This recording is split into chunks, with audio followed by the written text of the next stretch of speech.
Good evening, everyone. So, I am Altelarain Bellardo from Batch 4.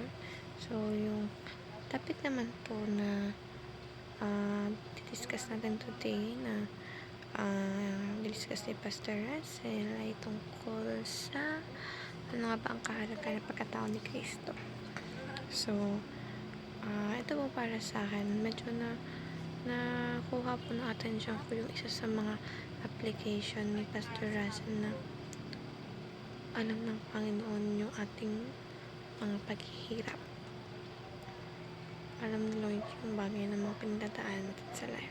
Especially ngayon, kung ano man yung mga bagay na pinagdadaanan natin ngayon, mga bagay na nahihirapan tayo i-share sa ibang tao, at yung mga bagay na sinasarili lang natin. So, heartwarming niya po nung aray ko. Sorry po. napaka heartwarming po sa part na yun kasi parang nafe-feel ko na hindi lang pala ako yung nandito sa laban ito. Palaging nandyan si Lord para itabayan tayo, sundan tayo, at i-guide tayo sa lahat ng possible na maging decisions natin in life. So, bakit nga po mahalaga yung pagpapakita ng Panginoon? Kasi para sa akin po, kung hindi siya naging ganap na tao nung oras na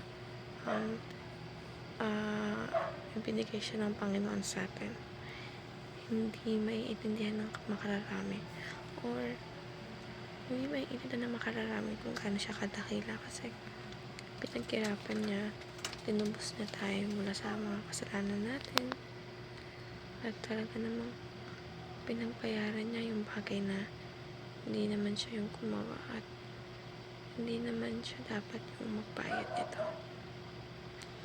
So, malaking factor yun kasi mas naramdaman ng Panginoon yung kung anong rason ba't natin ginawa to, bakit niya isinacrifice yung sarili niya para sa lahat ng tao. Naintindihan niya, mas nagkaroon ng alam ng mahal niya tayo, talagang kaya niya gawin lahat, kaya niyang isacrifice lahat ng bagay, kahit pabuhay niya para lang sa atin. At ganun, sobra tayo kamahal ng Panginoon. Thank you, Lord, for this moment. Thank you, Lord. Ngayon po parang nararamdaman ko yung presensya niya kasi napaka-powerful ng salita Ang powerful ng salita ng Panginoon. Thank you, Lord. Kaya tayo, ano pa tayo para sa Kanya kung hindi natin kayang i-give back lahat ng bagay na binibigay niya sa atin. Kung hindi natin kaya, gawin din yung bagay na kaya niya gawin sa atin. Kaya sana hanggat kaya natin gumawa ng bagay na ikasasaya ng Panginoon, gawin natin.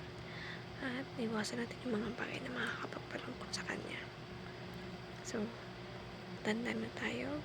Be mindful palagi, kaya sabi ko. So, thank you po to everyone. Thank you for listening and have a blessed Sunday tomorrow ahead. Bye-bye.